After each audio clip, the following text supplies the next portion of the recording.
টাকা পাবি না যা। কেন তুমি বাইরে যায় মাস্তানি করবা, গুন্ডামি করবা, নেশাবান করবা, এই জন্য আমি তো টাকা ইনকাম করব না। বুঝলেন আপনি? আমি নেশা করে পানি দেখছেন, মাস্তানি করে দেখছেন? মুরব্বী মানুষ এইভাবে ওনার সাথে উত্তেজিত হয়ে কথা বলেন। আমার বাপের লগে আমি কেমনে কথা কেমনে কমু না, এটা আমার বিষয়। আপনি কে? তুই আবার শুরু করছিস আবার তোর জামাইয়ের শিখা শ্বশুর বাড়ি থাকতে হয় কেমনে? জানো আরে আরে কি হইছে হ্যাঁ কি হইছে কি কি হয়েছে জানো না? প্রত্যেকদিন তোমার ছেলে বাড়ি থেকে বাড়ানোর সময় যা করে আজকে তাই করছে। আমি না, আমি টাকা কামাই ও নষ্ট করার জন্য। ও আপনার বলা না হ্যাঁ প্রত্যেকটা দিন আপনি অনেক বকাবকি করেন, মারেন গায়ে হাত তুলে না তোমার বলা তাই আপনি মারেন। আপনার বলা বাইরে দেওয়ার সময় আপনার কাছে টাকা যাবে না তো কার কাছে টাকা যাবে? হ্যাঁ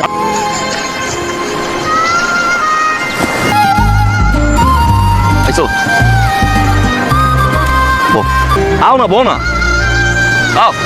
ইমতিয়াজ, আমি ভাবছিলাম তোমার সাথে বুড়া হবো, তো যেই মানুষটা আমার মূল্যায়ন করতে পারে না, আমার দায়িত্ব নিতে পারে না, আমার ফ্যামিলির চাপ বুঝে না, তার সাথে কি বুড়া হওয়া যায়? না, না, হাজারবার বলতেছি তোমাকে আমার পক্ষে এখন আর সম্ভব না। আমি ঠিক করছি আমি আরেক জায়গায় বিয়ে করে সংসার করবো। আমি সত্যি আরেক জায়গায় বিয়ে করবো। আমাকে মাফ করো, আমাকে মুক্তি দাও। আমার বাপকে যেরকম তুমি ভিলেন মনে করো, তোমাকে মেনে না দেখে আজকে থেকে তুমি আমাকেও ভিলেন মনে করো। মাথা ঠিক আছে ভাই, শুনো না। পিছে আসবা না।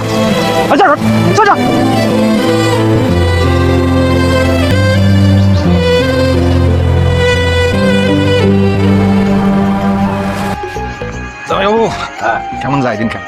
আরাম, জীবনটা খুব সুন্দর, আরামে।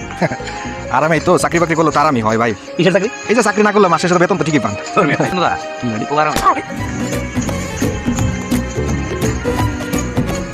কি বিন্দু তোমার 120 টাকা। ইন্ডিয়া থেকে শোনো, কি করতেছ? একটু ঝামেলা করো না কিন্তু। বাপের সাথে ঝগড়া করি, মা বোন দুলাভাই সবার সাথে ঝামেলা করি। কি লাভ? যেই মায়েরা তোরা এত ভালোবাসতো, এত কিছু করলো তোর জন্য, সেই সম্পর্কটা রাখ। এই ঝামেলা একমাত্র খুলতে পারে তোর দুলাভাই। তোর দুলাভাইয়ের কাছে প্রথমে যে মাপসা আমার লগে চল চল। এটা যেমন